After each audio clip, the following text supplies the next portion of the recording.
कुछ नहीं, सासू माँ को जूस दे रही हूँ। जूस दे रही हो या जहर दे रही हो? बेटा ये तुम कैसी बातें कर रही हो? मम्मी जी आप इसी से पूछिए, इसने अभी अभी आपके जूस में क्या मिलाया है? सपना बताओ, तुमने अभी अभी जूस में जहर मिलाया है ना? मैंने इनके जूस में दवाई मिलाई है ब्लड प्रेशर की। लो, फिर से हमारा फैमिली ड्रामा शुरू हो गया। अच्छा, ब्लड प्रेशर की दवाई? तो फिर पी के दिखाओ इस जूस को। मैं क्यों पीऊं? भाभी आप ये कैसी बात कर रही हैं? आप हमेशा सपना के पीछे हाथ धोकर क्यों पड़ी रहती हैं? प्लीज एक सेकंड। सपना, क्या तुम्हें मम्मी जी ने कहा था जूस में दवाई मिलाने को? नहीं। तो फिर क्यों मिलाई जूस में दवाई? एक मिनट मैं 2 मिनट का बाथरूम चला गया, आप लोगों ने वर्ल्ड वॉर 3 शुरू कर दी। मैंने ही इससे कहा था जूस में दवाई मिलाने के लिए। सपना आज का डोज भूल गई थी तो मैंने कहा जूस में मिला दो। मुझे बहुत खुशी होती है ये देखकर कि मेरा परिवार मेरा कितना ख्याल रखता है, कितनी फिक्र है सबको मेरी। चलो मुझे जूस दो। I am sorry ladies and gentleman, please enjoy the party. Music please louder.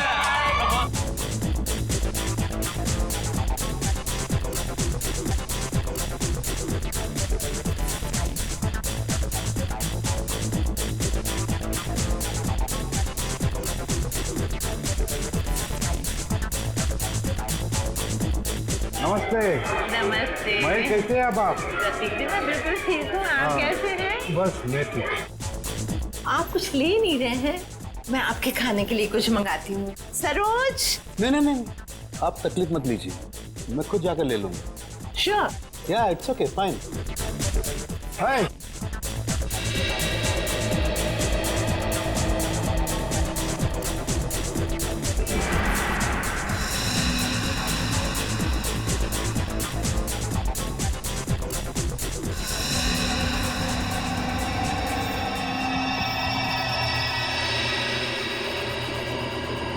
आनंद।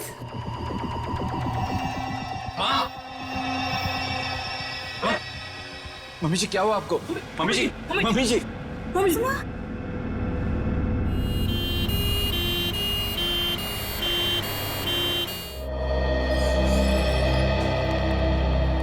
आइए सर, नमस्ते। मेरा नाम अहम है सर, मैंने आप लोगों को फोन किया था। अच्छा, अब कैसी है तुम्हारी मम्मी? डॉक्टर से इलाज कर रहे हैं सर, पता नहीं क्या होगा। घबराओ नहीं, सब ठीक हो जाएगा। जिस किसी ने मेरी माँ को मारने की कोशिश की है ना, उसको आप छोड़ना मत। एक बात बताओ अहम, क्या तुम्हें किसी पर शक है? मेरा मतलब है कौन कर सकता है ये तुम्हारी मम्मी के साथ? मुझे तो सभी पर शक है सर। अहम, कौन है ये लोग? CID। CID? पर किसने बुलाया इन्हें? मैंने बुलाया। क्यों? आप? जी मैं विकास, अहम का बड़ा भाई। क्योंकि आप में से किसी ने ही मम्मी की जान लेने की कोशिश की है। What nonsense! तुम अपने घर वालों पर शक कर रहे हो? आप घबरा क्यों रहे हैं भैया? कहीं आपको ये तो डर नहीं कि सपना भाभी की पोल खुल जाएगी? सर, पार्टी में मैं बताता हूँ क्या हुआ।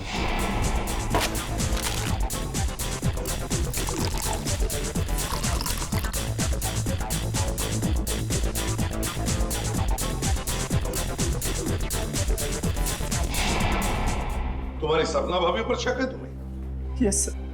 सपना कहाँ है? सपना हॉस्पिटल नहीं आई, वो घर पर ही है। वैसे आप कौन है? जी मैं काव्या। हमारी भाभी है सर। सर, अहम बच्चा है, ये आप लोगों को बहका रहा है सर।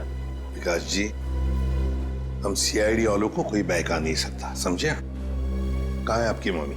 मम्मी ऊपर ICU वार्ड में है।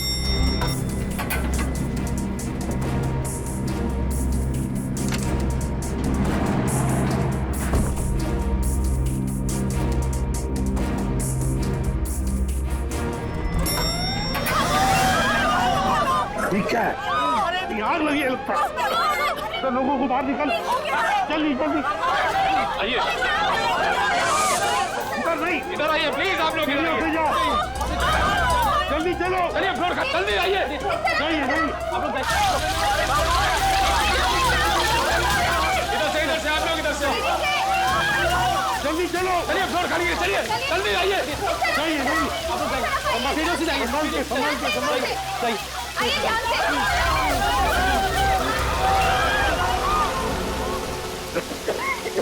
ईशान, ये कोई आग वाला धुआं नहीं है, इसकी गंदी कुछ अलग है। ये धुआं किसी और चीज का है, किसी केमिकल का।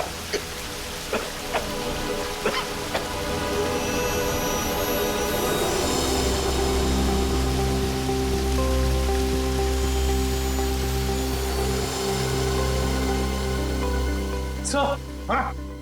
आपका अंदाजा सही था। ये देखिए स्मोक बॉम्ब।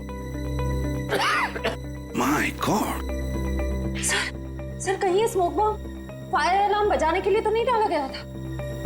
आश्रय, फायर अलार्म बजाने के लिए ही स्मोक बॉम्ब लगाया गया था। मालिनी का कमरा ढूंढो जल्दी।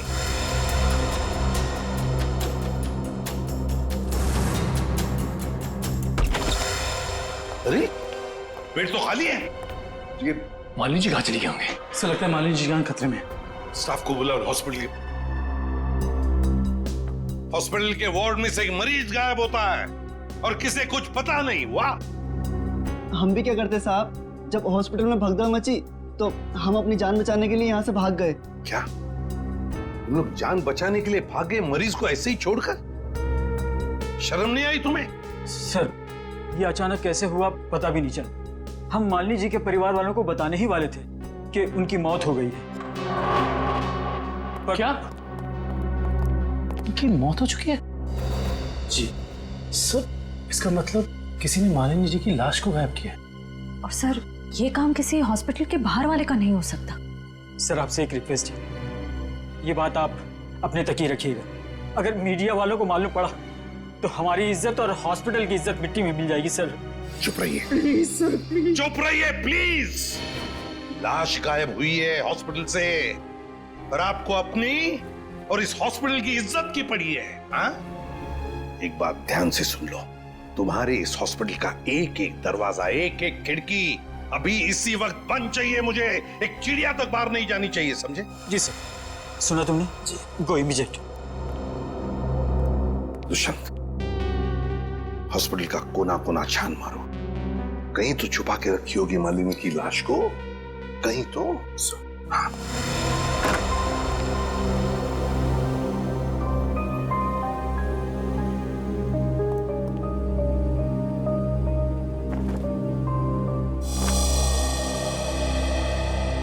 जरा एक बात बताइए, आपके मम्मी के साथ कमरे में कोई था उनकी देखभाल के लिए? जी सर, मेरे पति आनंद वहीं पर थे। आप मम्मी के साथ थे? तो फिर ये सब हुआ कैसे?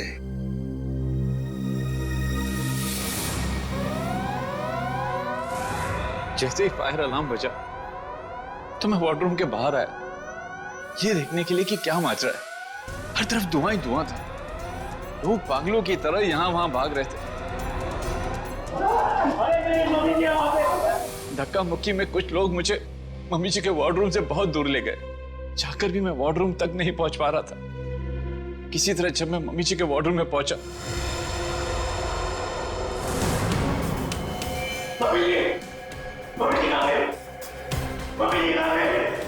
तो मम्मी जी वहां पे थी ही नहीं।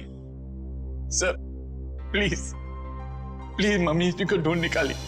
सर, हर जगह चेक कर लिया, मालिनी जी की लाश कहीं पर भी नहीं है। और सर, वार्ड में भी चेक किया, लाश वहां भी नहीं। इसका मतलब है जिसने भी ये किया है वो मालिनी की लाश को हॉस्पिटल के बाहर ले जा चुका है। काम करते हैं, हॉस्पिटल की गेट पर जो सीसीटीवी कैमरा लगा हुआ है उसका फुटेज चेक करते हैं।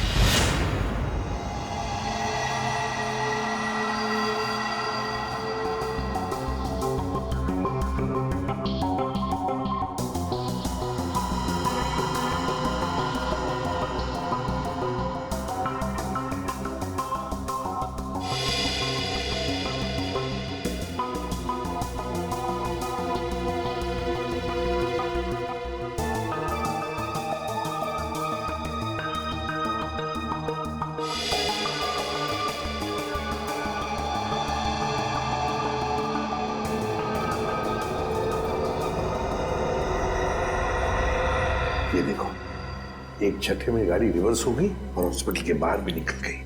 जरूर मुजरिम मालिनी को इसी गाड़ी में लेकर गया होगा। एक मिनट जरा इस फुटेज को रिवाइंड कीजिए, हमें कार का नंबर चाहिए। पॉज करो, जूम इन करो। XYZ5139। सर आप सही कह रहे हैं, ये मुझे मालिनी जी को इसी गाड़ी में लेके गया होगा। हाँ निखिल, काम करो, कंट्रोल रूम में फोन करके इस गाड़ी का डिस्क्रिप्शन दे दो और उनसे कहो जहां पर भी ये गाड़ी देखे हमें इन्फॉर्म करें लोकेशन। और ये गाड़ी ये तो आग लग गई है।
सर सीट्स तो खाली है पर कुछ अजीब सी बदबू आ रही है।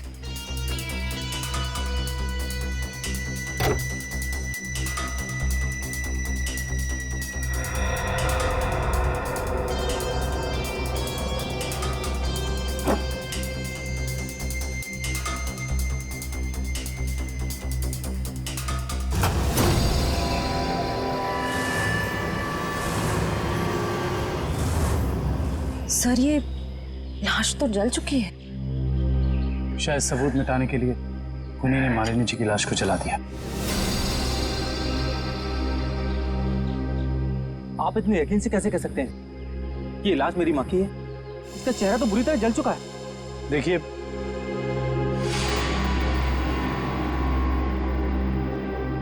ये अंगूठी देखिए, पहचानते हो इसे?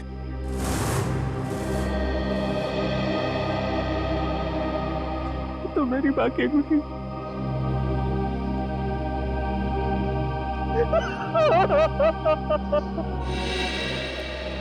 डॉक्टर साहब, कुछ नहीं ताजी? अरे क्या नहीं ताजी है? दया, लाशों से बात करना कोई आसान है क्या? और लाश भी जली हुई हो और मुश्किल हो जाती है ना। आप तो हमेशा कहते थे कि सालुंकी के लिए कोई काम मुश्किल नहीं है, वो तो नहीं दया, खूनी ये सोचता था कि लाश को जला देगा तो हमारा इन्वेस्टिगेशन शुरू होने से पहले ही अटक जाएगा, हमारी नैया बीच भंवर में अटक जाएगी। तो इस अटकी हुई नाव को बाहर निकालिए ना सर। हैं? आप कुछ ना कुछ रास्ता तो निकाल ही लेंगे आप। आपको पता है फ्रेडी आपके बारे में क्या बता रहा था? फ्रेडी क्या कह रहा था मेरे बारे में? नहीं, ऐसा कुछ खास नहीं। वो कह रहा था कि डॉक्टर सालुंकी की उम्र हो गई। अब बहुत ज्ञान है आपको। हाँ देखो दया, जो लोग मेरे संन्यास लेने के बारे में सपने देख रहे हैं ना, उन्हें जाके बोल दो अपनी नींद से जाग जाए। मैं संन्यास नहीं लेने वाला हूँ ना, मैं तो इस केस को सॉल्व करने के बाद स्विट्जरलैंड जाने वाला हूँ। कहाँ जाने वाला हूँ? स्विट्जरलैंड। एग्जैक्टली। हम भी चलेंगे आपके साथ स्विट्जरलैंड, पर पहला कदम तो उठाइए इस केस को सुलझाने की ओर। पहला कदम तो उठ चुका है भाई। अच्छा, ये देखो, ये देख लो, ये क्या? ये सर बॉडी जलने की वजह से हो गया है? जी नहीं, ये बॉडी को फिनाइल से धोने की वजह से हो गया। क्या? इस लाश को फिनाइल से धोया गया? हाँ, खूनी ने लाश को अस्पताल से गायब करने से पहले उसको फिनाइल से अच्छी तरह से धोया ताकि लाश का केमिकल कंपोजिशन ही बदल जाए। खूनी ने हर कदम इसी मकसद से रखा है ताकि हमारे रास्ते में ज्यादा से ज्यादा कठिनाइयां आ सके।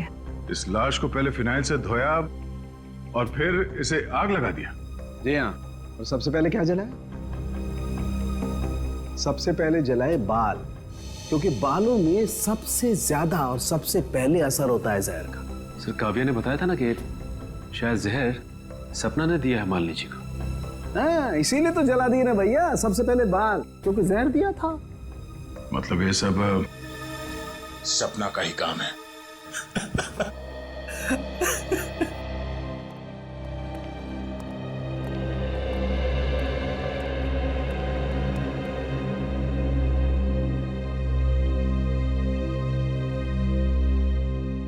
सर आप लोग कुछ पता चला माँ की मौत की वजह क्या थी?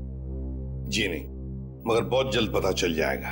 पता तो चल गया है ना सर, सपना ने ही जूस में जहर मिलाया था। बस कीजिए भाभी, इनफ। हर चीज की खाद होती है। डॉक्टर साहब आप बताइए ना इन्हें। देखिए, मैं इनका फैमिली डॉक्टर हूँ। सपना ने जूस में ब्लड प्रेशर की दवाई मिलाई थी, जो मैंने ही उसे कहा था। ओह अच्छा। अच्छा एक बात बताइए, क्या लगता है आप लोगों को कौन कर सकता है ये? कौन मार सकता है आपकी माता जी को? मैं कुछ कहना चाहूँ। आप? जी सर, ये हमारे परिवार के वकील हैं, मिस्टर संजीव। संजीव जी, कहिए संजीव जी, क्या कहना चाहते हैं आप? देखिए सर, मुझे शक तो नहीं है। हाँ, मगर पार्टी के बाद मालिनी जी मेरे साथ एक मीटिंग करना चाहती थी। मालिनी जी आपके साथ मीटिंग करने वाली थी? किस सिलसिले में? अपनी वसीयत बदलने के सिलसिले में। वसीयत बदलना चाहती थी? अच्छा। मीटिंग ही नहीं हो पाई क्योंकि अचानक इनकी तबीयत खराब हो गई। अच्छा संजीव जी, ये बताइए, अभी जो वसीयत है जो मालिनी जी बदलना चाहती थी, क्या है उस वसीयत में? कुछ बता सकते हैं आप? सर, इस वक्त जो वसीयत है उसके हिसाब से आधी जायदाद मिस्टर आनंद के नाम पे है और बाकी बची हुई आधी जायदाद दोनों भाइयों के नाम पे है। वकील साहब ये बताइए कि ये जो नई वसीयत है वो क्या होने वाली थी? सर, यही तो सब डिस्कस होना था, इससे ज्यादा मैं कुछ नहीं जानता। मालिनी जी की अचानक तबीयत बिगड़ गई और मीटिंग हो नहीं पाई। दुष्यंत, पता लगाना पड़ेगा मालिनी जी अगर वसीयत बदलती तो किसका फायदा होने वाला था और किसका नुकसान। अरे आओ आओ भैया, समझो केस सॉल्व हो गया।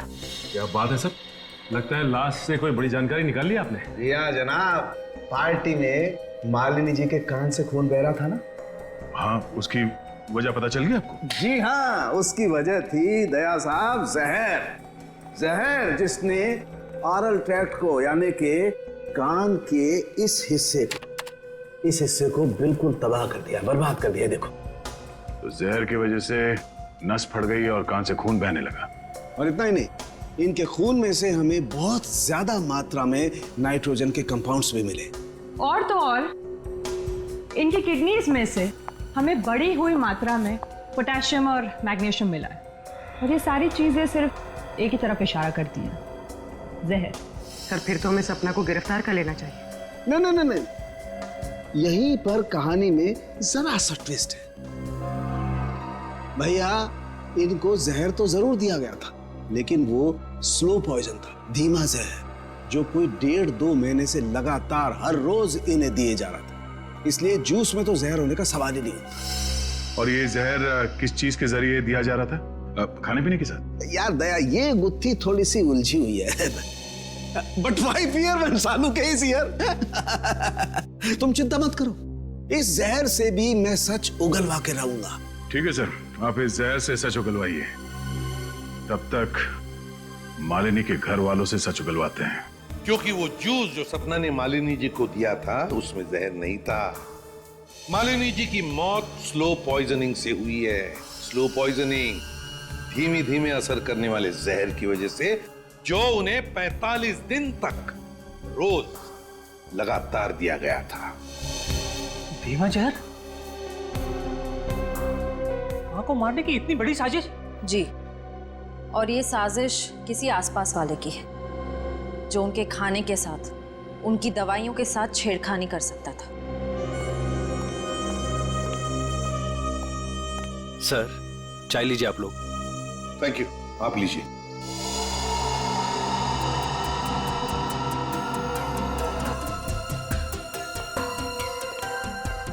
एक मिनट, मैं पी लूं।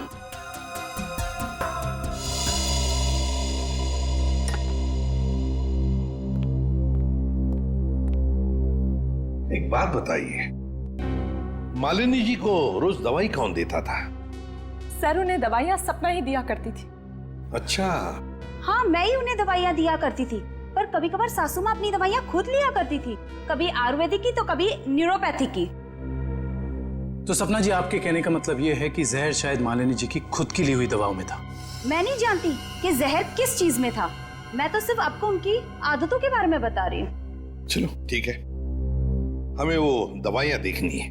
चलिए सर, मैं आपको माँ का कमरा दिखाता हूँ। चलिए।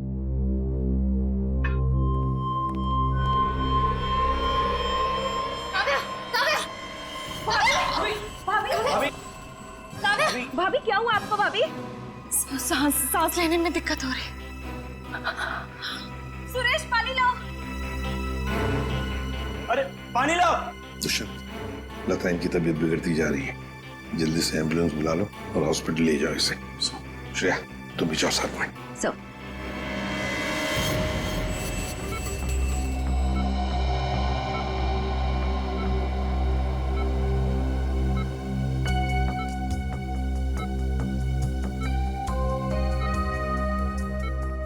जी डॉक्टर साहब, कैसी तबीयत है काव्या की और हुआ क्या है इन्हें? फिलहाल तो हम इनके बेहोशी की वजह समझने की कोशिश कर रहे हैं, बट डोंट वरी, खतरे का कोई निशान दिखाई नहीं दे रहा। इन्हें जल्दी होश आ जाना चाहिए। Thank God. वैसे भी सासू माँ के मौत के सदमे के बाद हम उभर नहीं पाए। कम से कम काव्य भाभी को कुछ नहीं होना चाहिए। डॉक्टर साहब, इन्हें जैसे ही होश है हमें बता दीजिएगा। या श्योर। Thank you.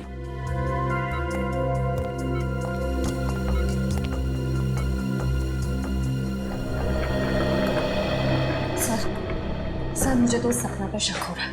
वहाँ पार्टी में काव्या के साथ झगड़ा कर रहे थे और यहाँ इसे काव्या की इतनी परवाह हो रही है। और श्रेया होना उस चाय में कुछ था जिसे पीते ही काव्या बेहोश हो गई।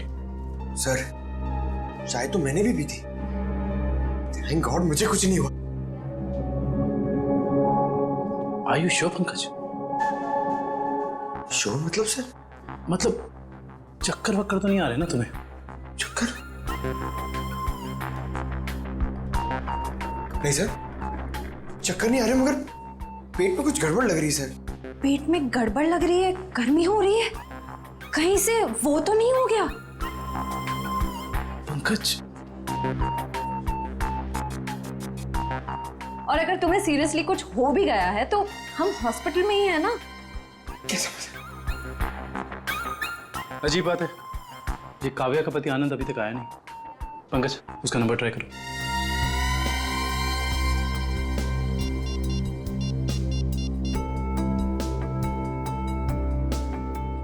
सर उसका फोन बंद आ रहा है। सर कहीं आनंद ने तो काव्या को चाय में जहर नहीं पिला दी? हो सकता है पंकज। सर अगर चाय में जहर था तो हो सकता है कि नौकर भी शामिल हो। सर। क्या कहा डॉक्टर ने? क्या हुआ काव्या को? सर डॉक्टर के मुताबिक काव्या की चाय में जहर था और पंकज रिपोर्ट से ब्यूरो गया है। काव्या की चाय में जहर था? सुरेश,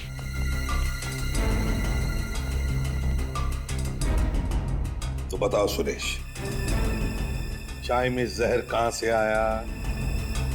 चाय में जहर कहां से आया? मैंने कहा था जहर डालने के लिए, ना मैंने डाला सर। सब पता चल जाएगा।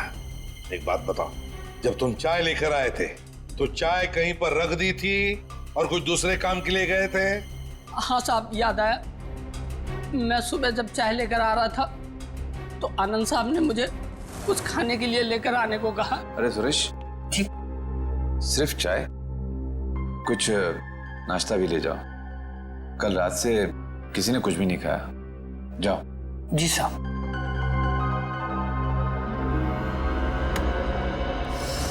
आनंद कहाँ है? सर ये अपने रूम में सो रहे हैं।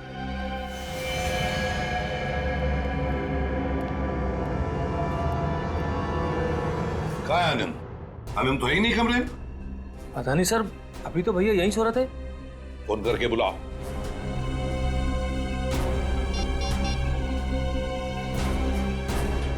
सर घंटी जा रही, भैया फोन नहीं उठा रहे। घंटी बज रही है पर भैया फोन नहीं उठा रहे हैं। सर जब सुरेश चाय लेके आया था सर बिस्किट तो था ही नहीं। और तो और सर, जब चाय आई तो वहाँ पे आनंद भी नहीं था, तो आनंद को पता कैसे चला कि कौन सा कप किसके हिस्से में जाने वाला है?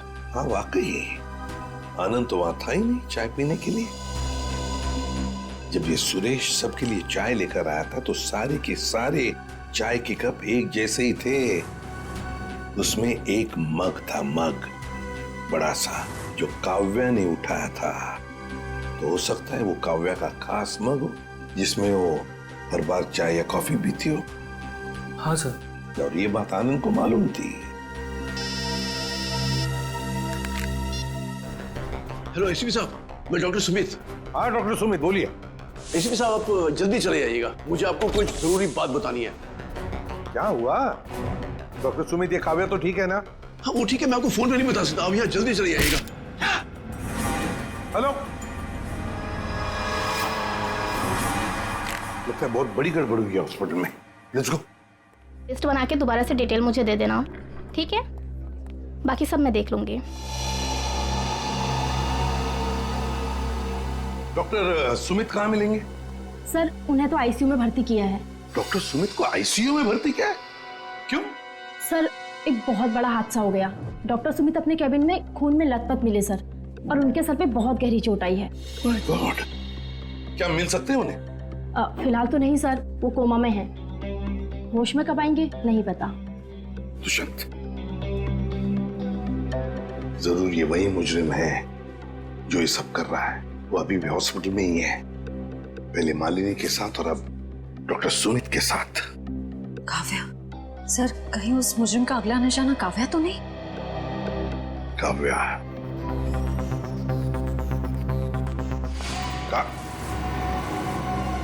काव्या कहाँ चली गई सर? कहीं काव्या को भी तो गायब नहीं किया उसने?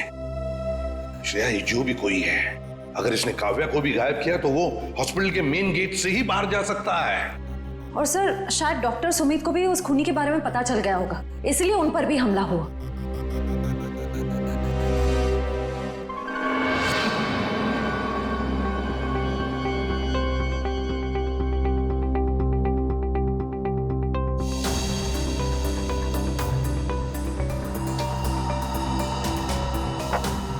निखिल,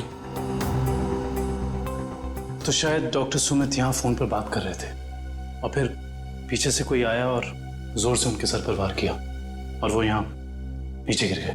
हाँ साहब, डॉक्टर साहब के सिर के पीछे चोट आई है। अच्छा, हादसे के बाद डॉक्टर सुमित के केबिन में कितने लोग आए थे? सब 4-5 जन आए थे उनको आईसीयू में ले जाने के लिए।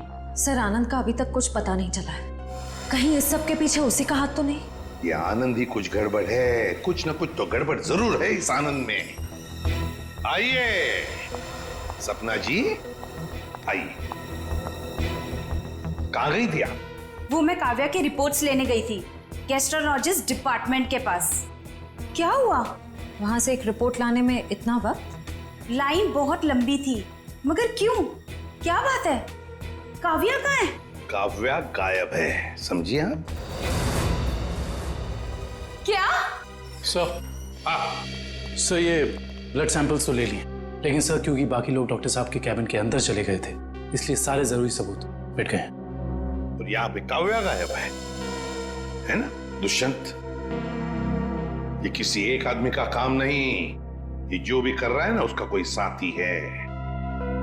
एक इनके परिवार में से कोई और दूसरा इस हॉस्पिटल में से कोई।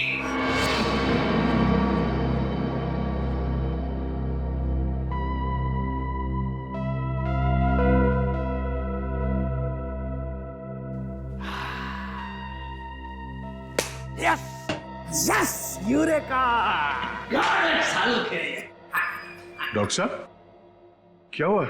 ये फॉरेंसिक लैब में जश्न का माहौल? अरे हाँ भैया, जश्न का माहौल तो होगा ही।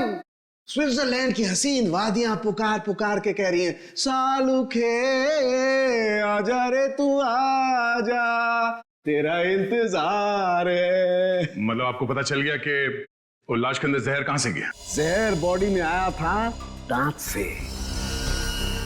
दांतों से जहर?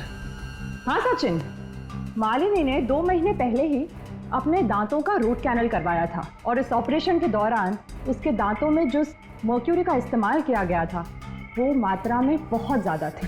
मरकुरी अपने आप में ही एक जहर है ना डॉक्टर साहब? बिल्कुल।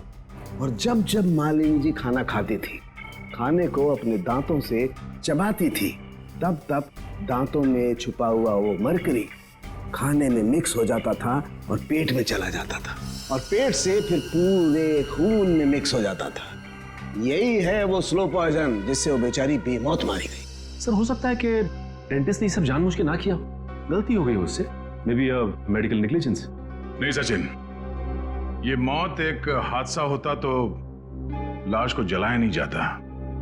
जिस किसी डेंटिस्ट ने भी ये किया है, जानबूझ के ही किया है। वकील साहब, जैसा कि आप जानते हैं कि हमारी माँ अपनी वसीयत बदलवाना चाहती थी। जी हाँ। मगर वो ऐसा कर नहीं सकी, तो ऐसी स्थिति में क्या हमारा बंटवारा पुरानी वसीयत के हिसाब से होगा? दरअसल बात यह है कि मैं और आपकी माताजी। अरे वकील साहब आप, डॉक्टर साहब आप भी? मैं तो सिर्फ ये पूछने आया था कि क्या आपकी माताजी ने कभी अपने दांतों का इलाज करवाया था 1.5-2 महीने पहले?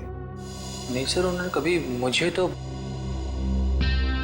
नहीं, उन्होंने कभी हमें इस बारे में कुछ नहीं बताया। डॉक्टर साहब आप तो फैमिली डॉक्टर हैं, आपको तो पता होगा। मुझे भी कभी उन्होंने इस बारे में कुछ नहीं कहा। दुष्यंत, काम करो, घर की अच्छी तरह से तलाशी लो, शायद कुछ मिल जाएगा। और निखिल, घर में जितने भी नौकर हैं सबको ऊपर बुलाओ, लेकर आओ।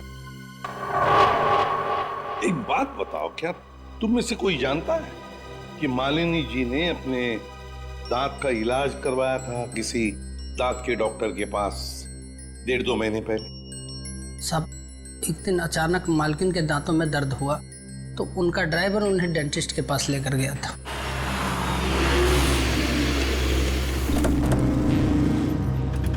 सर यहीं पे छोड़ा था हमने उन्हें। उसके बाद किधर गई वो तो मालूम नहीं मुझे। ठीक है, आसपास जितने भी डेंटिस्ट है ना, सब चेक कर लेते हैं। तुम लोग उधर देखो।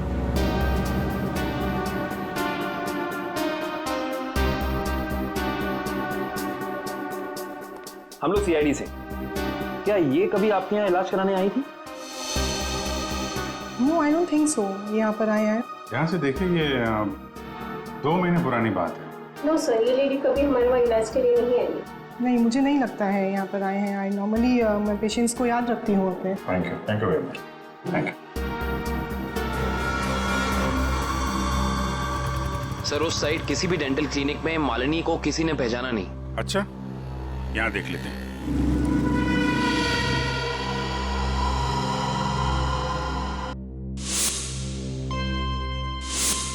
सीआईडी वाले आ गए। तुम्हें मालूम है ना तुम्हें क्या करना चाहिए?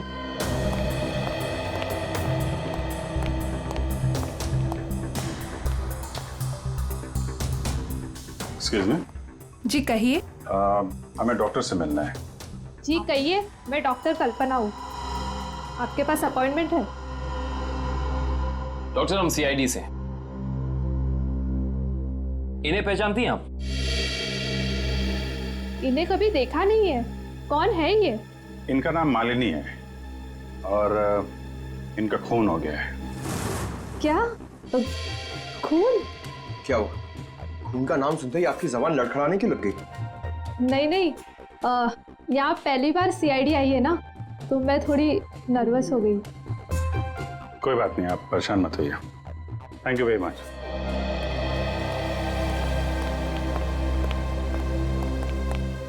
अरे सर, आप लोग अभी तो आए, इतनी जल्दी जा रहे हैं? डॉक्टर प्रतीक ने ठीक से इलाज नहीं किया क्या? डॉक्टर प्रतीक?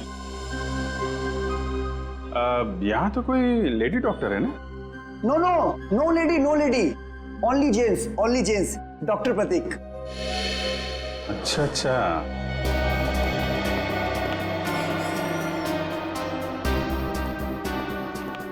अरे सर, आप लोग फिर से आ गए? अरे वो क्या हुआ कि इनके दांत में दर्द होने लगा अचानक, तो वो जरा डॉक्टर से मिलना था। क्या नाम है उनका? डॉक्टर कल्पना। हाँ जी, 1 मिनट। हेलो।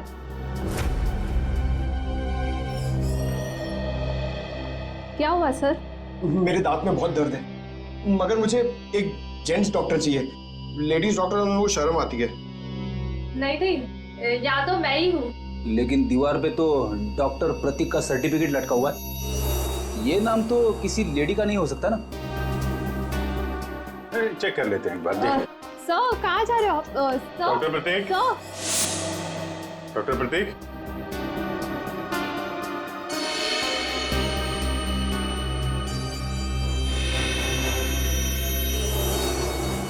अरे डॉक्टर साहब क्या कर रहे हैं? आप चले जाइए यहाँ से। डॉक्टर साहब कुछ गिर गया क्या यहाँ पे आपका? मैंने कुछ नहीं किया है। आइए आइए, बाहर आइए, आइए। आप चले जाइए यहाँ से। अरे अरे चले जाएंगे डॉक्टर साहब, आप चले जाइए। जाएंगे जाएंगे, पहले थोड़ी बातचीत तो कर लें। लेकिन मैंने कुछ नहीं किया। अरे आइए तो सही, आइए आइए। मैंने कुछ नहीं किया। हाँ हाँ हाँ हाँ। सर ये ऐसे नहीं मानेंगे, लगता है डेंटिस्ट साहब के दांतों का इलाज करना पड़ेगा। अरे लेकिन हम में से किसी को डेंटिस्ट्री आती नहीं है। अरे नहीं आती तो आ जाएगी। क्यों डॉक्टर साहब, प्रैक्टिस मेक्स मैन परफेक्ट ना। आपने भी तो प्रैक्टिस से सीखा होगा। आती। हाँ तो फिर आइए आइए, प्रैक्टिस कर लेते हैं। आइए बैठिए बेटा। अरे भाई बेटा, बैठिए बैठिए बैठिए बैठिए। आइए आइए, बैठिए। बैठे बैठे। ये क्या कर रहे हैं आप लोग? बैठिए बैठिए। ये गलत कर रहे हैं आप लोग। तुमने जो किया वो ठीक था क्या? मैंने गलत कुछ नहीं किया। गलत तो हम भी नहीं कर रहे हैं डॉक्टर साहब, आप जल्दी से मुंह खोल दीजिए वरना बहुत दर्द होगा। बता दो। बता। मालिनी का इलाज मैंने किया था। और इलाज के बहाने उसके दांतों में ज्यादा मरकुरी भी तुमने डाली थी। गलती हो गई। गलती नहीं है, ये गुनाह है। किसके कहने पे किया था? मुझे नहीं मालूम। पता आनंद पैसे दिए थे मुझे इसलिए। कहाँ मिलेगा ये?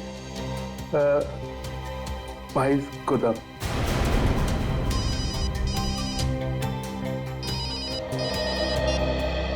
हाँ डॉक्टर साहब के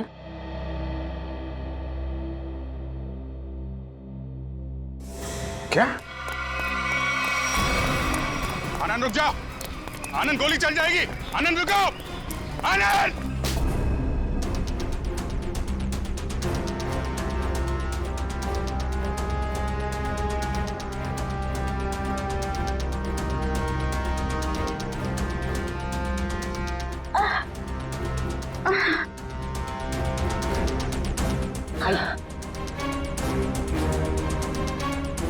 चलो।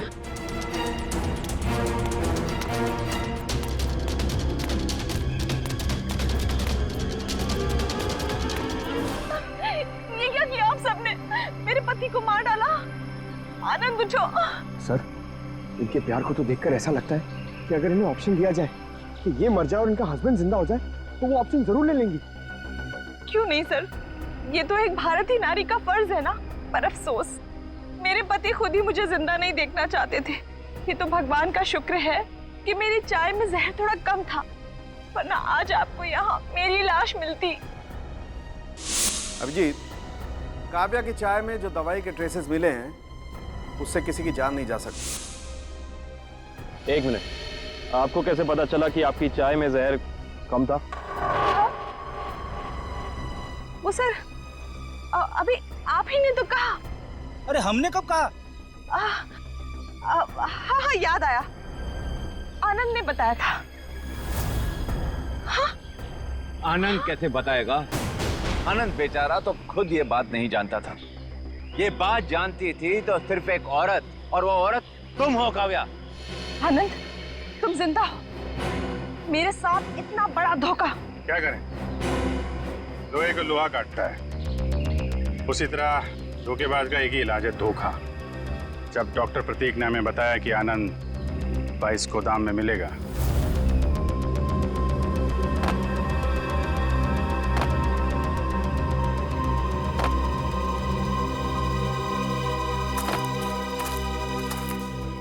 तो हमने यहाँ पहुंचकर देखा कि वो बेचारा बंधा पड़ा है।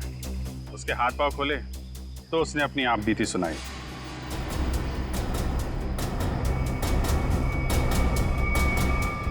किसने किया ये सब? है ये सब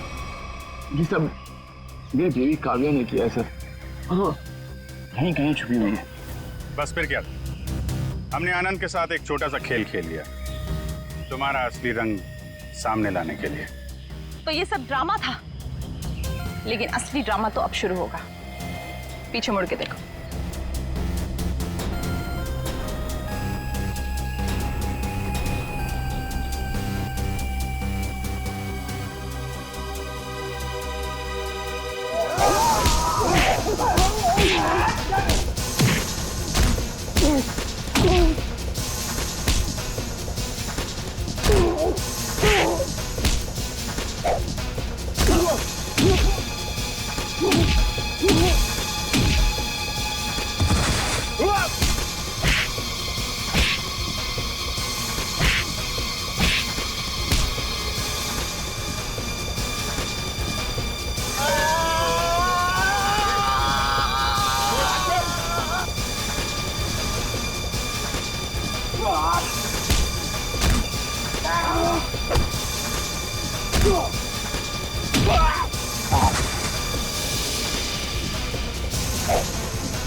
बड़ी भारतीय नारी होने का ढोंग कर रही है।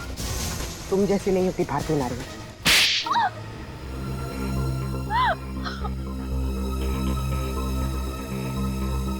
सासू माँ ने आधी जायदाद आनंद के नाम कर दी थी, और आनंद अपने भाइयों से बहुत प्यार करता था, तो वो अपनी जायदाद का हिस्सा भी अपने भाइयों को देना चाहता था। और ये बात आपको बहुत खटकती थी, क्यों? मुझे पता था सर, मुझे पता था कि वो सासू माँ पे दबाव डालेगा वसीयत बदलने के लिए। इसलिए तुमने उन्हें डॉक्टर प्रतीक के पास भेजा, उनकी दांत की तकलीफ का फायदा उठाकर, ताकि इससे पहले कि वो अपनी वसीयत बदले उनकी मौत हो जाए। हाँ सर, और मैंने प्रतीक से कहा अगर वो पकड़ा जाए तो मेरा नहीं आनंद का नाम ले, ताकि आपके सास यानी मालिनी जी के खून के जुर्म में आनंद यानी आपका पति फंस जाए, जिससे 25 करोड़ की आधी जायदाद आपकी हो जाए। हॉस्पिटल में डॉक्टर सुमित तुम्हारी सच्चाई जान गए थे, इसलिए उन पे भी हमला किया तुमने। मैं क्या करती सर, उसने मुझे फोन पे बात करते हुए सुन लिया था। अब बारी है खेल के दूसरे पड़ाव की, जिसमें हम दुनिया को ये दिखाएंगे कि मेरे पति परमेश्वर यानी कि मिस्टर आनंद कुमार ने अपनी ही पत्नी को अगवा कर लिया। तो डॉक्टर सुमित को कोमा में पहुंचा दिया, अपने पति की किडनैपिंग की और मालिनी जी का खून कर दिया। दौलत की भूख मिटाने के लिए इतने सारे जुर्म किए तुमने, लेकिन सजा सिर्फ एक ही मिलेगी, फांसी।